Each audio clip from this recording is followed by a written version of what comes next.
والسابقون الأولون من المهاجرين والأنصار والذين اتبعوهم بإحسان رضي الله عنهم ورضوا عنه وأعد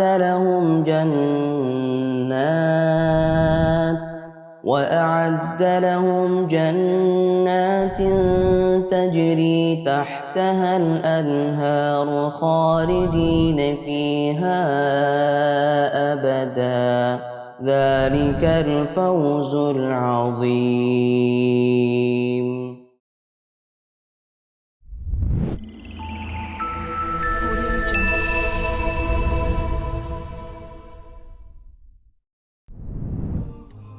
Jangan hina sahabat-sahabatku.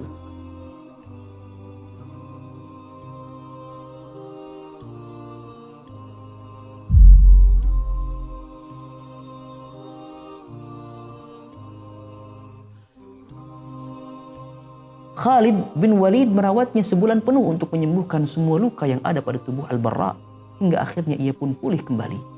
Dengan keberanian Al-Barra, pasukan muslimin meraih kemenangan telak. Al-Barra bin Malik telah mengobarkan semangat untuk mendapatkan kesyahidan dalam peristiwa Hadiqatul Maut. Ia terus mengikuti perang demi perang untuk dapat mewujudkan cita-cita tertingginya.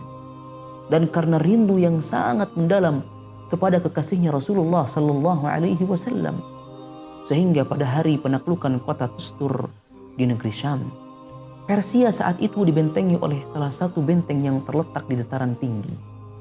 Kaum muslimin telah berhasil mengepung mereka dengan begitu ketatnya. Pengepungan tersebut berlangsung cukup lama dan pihak Persia sudah merasa sangat terjepit. Mereka membuat rantai besi yang mereka ulurkan dari pagar benteng tersebut. Di ujung rantai digantingkan penjepit yang terbuat dari baja yang disulut api sehingga lebih panas daripada batu bara. Penjepit itu berputar mengenai tubuh kaum muslimin dan mencopot tubuh mereka. Pasukan Persia mengangkat tubuh kaum muslimin yang terkena pengait tadi ke atas, baik dalam keadaan mati maupun sekarat. Saat itu Al-Barra dan saudaranya Anas bin Malik mendapat tugas bersama sekelompok kaum muslimin untuk naik ke salah satu dari benteng-benteng itu. Salah satu pengait yang ditempatkan tentara Persia jatuh mengenai dan menjepit tubuh Anas bin Malik, sedangkan ia tidak sanggup melepaskan rantai dari dirinya. Al-Barra yang menyaksikan peristiwa yang mengerikan itu, dengan cepat ia menuju saudaranya yang sedang ditarik ke atas oleh pengait dengan talinya yang sangat panas. Menuju lantai dinding benteng, dengan keberanian yang luar biasa, ia memegang rantai itu dengan kedua tangannya, lalu menarik dan menyentakkannya dengan sekuat tenaga, hingga akhirnya ia dapat melepaskan saudaranya dari pengait tersebut, dan Anas pun selamat karenanya. Apa yang dilakukan Al-Barra membuat tangannya menjadi terbakar dan melepuh, sehingga tak tersisa daging pada tulang rangkanya yang memerah kecoklatan dan terbakar hangus. Sang pahlawan kembali menghabiskan waktu yang cukup lama untuk memulihkan luka bakarnya sampai benar-benar sembuh. Apakah belum tiba waktunya sang pahlawan ini menggapai cita-cita tertingginya, yaitu syahid? Ya, sudah tiba saatnya. Sekarang sudah tiba masanya. Selanjutnya terjadilah perang Tustur, ketika kaum muslimin harus berhadapan dengan pasukan Persia.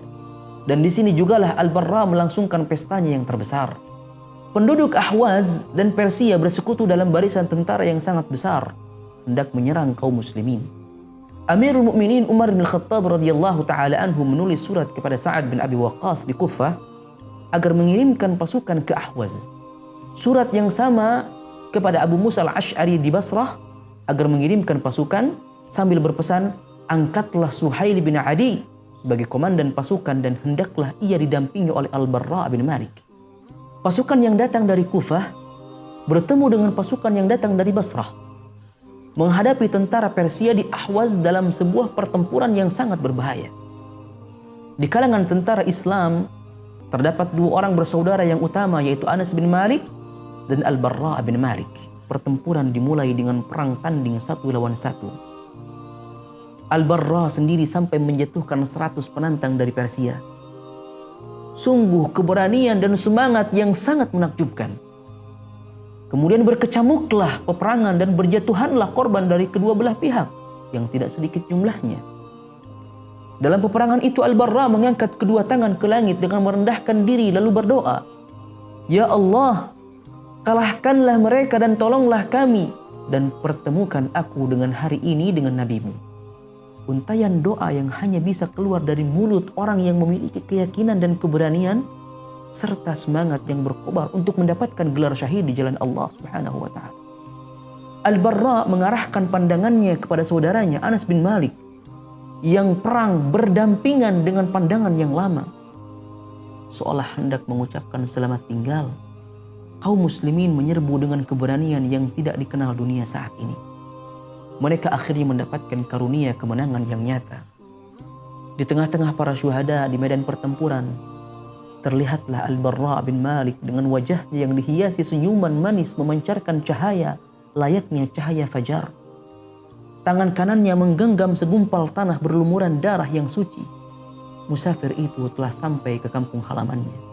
Allah Subhanahu wa taala mengatakan di dalam surat Al-A'raf, "Itulah surga yang telah diwariskan kepadamu disebabkan apa yang telah kamu kerjakan." Itulah keteladanan yang dilukiskan kepada kita oleh salah satu dari sahabat Nabi mulia, yaitu Al-Barra bin Malik. Kerinduannya kepada Allah yang selalu memuncak membuatnya selalu bersemangat melakukan hal-hal yang dapat menyampaikan ia pada sang kekasih yang dirindu. Sebagai seorang mukmin yang meyakini apa yang Allah janjikan di surga bagi hamba-hambanya yang beriman berupa ganjaran yang besar serta karunia yang luas, maka ia pun mencintai hal ini. Dan jadilah dunia terasa ringan baginya. Dan ia tidak peduli kepada dunia karena ia akan berpindah kepada surga yang lebih baik dari dunia. Nabi SAW bersabda, "Man ahabba liqa' Allah ahabba Allahu liqa'ah, wa man kariha liqa' Allah kariha Allahu liqa'ah." Barang siapa yang suka berjumpa dengan Allah, maka Allah suka berjumpa dengannya. Dan barang siapa yang benci bertemu dengan Allah, maka Allah pun benci untuk bertemu dengannya. Ummul Mukminin Aisyah radhiyallahu taala anha berkata, "Aku bertanya, wahai Nabi Allah, apakah yang dimaksud dengan benci untuk bertemu dengan Allah adalah membenci kematian?" Setiap kita membenci kematian. Nabi kemudian menjawab, "Bukan seperti itu. Melainkan orang mukmin ketika mendapatkan kabar gembira bahwa ia memperoleh rahmat, ridha dan surga Allah, maka ia senang untuk bertemu dengan Allah dan Allah pun senang untuk bertemu dengannya. Adapun orang kafir ketika mendapatkan kabar gembira bahwa ia akan mendapatkan azab dan murka Allah, maka ia benci untuk bertemu dengan Allah dan Allah pun benci untuk bertemu dengannya."